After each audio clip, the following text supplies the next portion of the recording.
Okay, let's trim out this 22-pound chuck roll. Now we're gonna use a couple of knives. We're gonna use a boning / fillet knife. It's flexible, but it'll help get through some of the stuff. We're also going to use the blade of power to get our bigger cuts. When I'm trimming a chuck roast, or when I'm trimming out a chuck roll, I use my hands more than I use the knife. I kind of started this already, but I just split open and separating the meat from this vein of fat. And it's literally just kind of going super slow, pulling with the hands, relieving the pressure with the knife is all we're doing. And it's just trimming it out.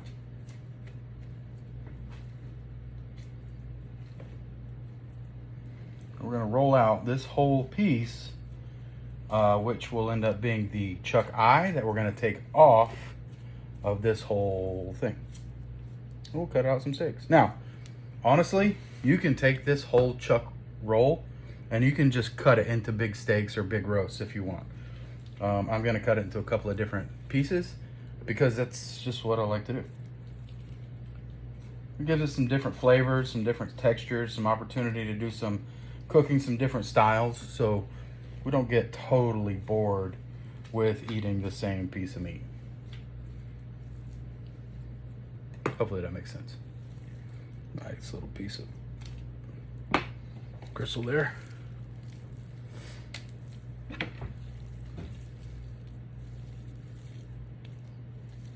And we have the eye removed.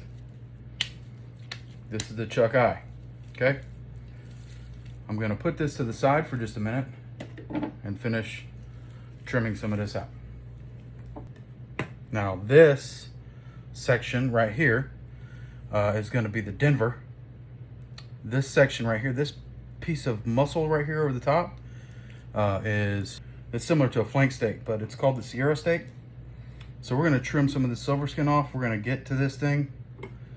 We're gonna try to get into this steak and separate it out. One steak at a time, we're trimming it out. Now please understand, I'm not a professional butcher. It's not what I do for a living. I'm just trying to save some money, and I trim these things out. That's what I do.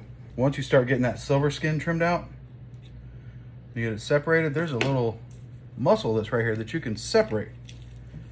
Once you start separating this muscle, this is gonna be where the Sierra steak is. So we're gonna do the same thing we did with the chuck roll and pull with our hands and just kind of release the tension and separate out this other steak. Now this is not necessarily a steak that you see in the stores very often.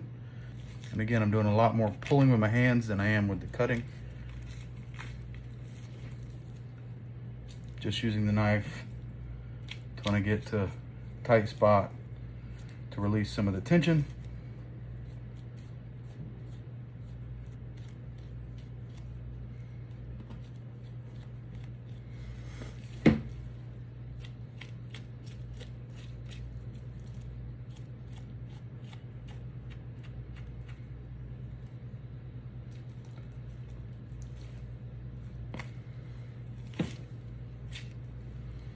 So this steak basically lays right on top of the Denver.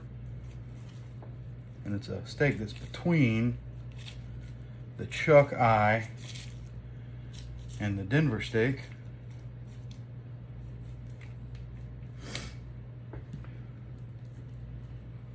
There we have it. Sierra steak that I'll trim some of this fat off and make it look really pretty.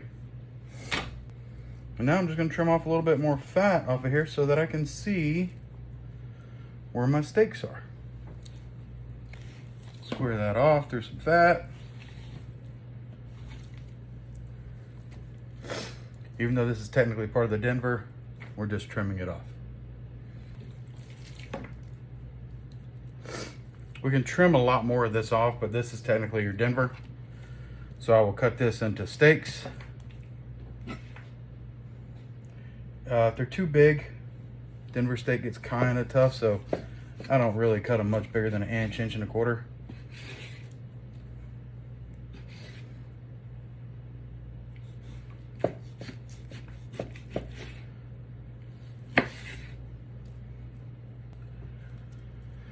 See the Denvers? They still have good marbling. They're still a really good steak.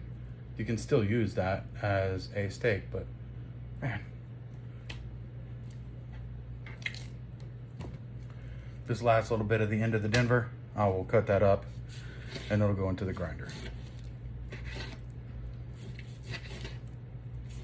This Sierra steak, and I'll give it a little shape.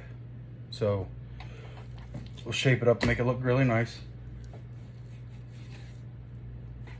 This is a, because we're going to use this like a flank steak or flat iron steak. We want to trim a bunch of the fat off of here.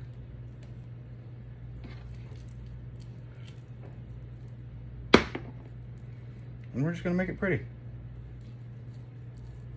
And I'll get a little bit more of this silver skin off, but you can see the grains run all the way down the length of this steak. So for me, one of my favorite things to do is take this steak and marinate it in lime juice, grill it, slice it, throw it in tacos. It's fantastic. But there you go, Sierra steak. I don't even know what the name of this steak was till recently. I just knew that I separated it from the eye and the Denver. Woo! Now my favorite part, the chuck eye. So this first part right here, this is where the ribeye roll ends, the rib roll ends, and the chuck begins. So these first couple of slices are basically your chuck eye steak, which is as similar to a ribeye as you can get without being a ribeye. I know it's not exactly the same, but it's close.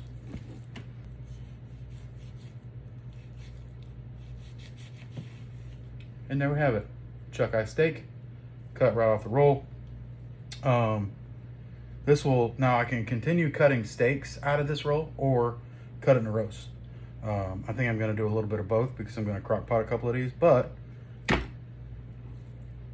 yeah, you get the idea. So here's everything that we have, okay, from my 22-pound chuck roast. I got about 6 pounds of beef that I'm going to use for grinding. It's gonna go into the grinder. I got this little bag, it's about 2.5 pounds of fat that I will render into tallow.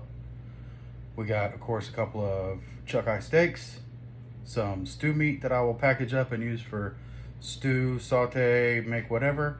I got a couple of small roasts, the nice Sierra steak, and of course, all of the Denver steaks that we got in there. Took me about 45 minutes to break it down. Again, I'm not a butcher. Someone else may do it differently. Someone else may do it better. Someone else may make it look better. I don't know, but it's what I do. Makes for a nice haul of beef at a reasonable price whenever the price is getting out of control. I don't know. Just figured I'd share. Hope you're having a great day. See y'all.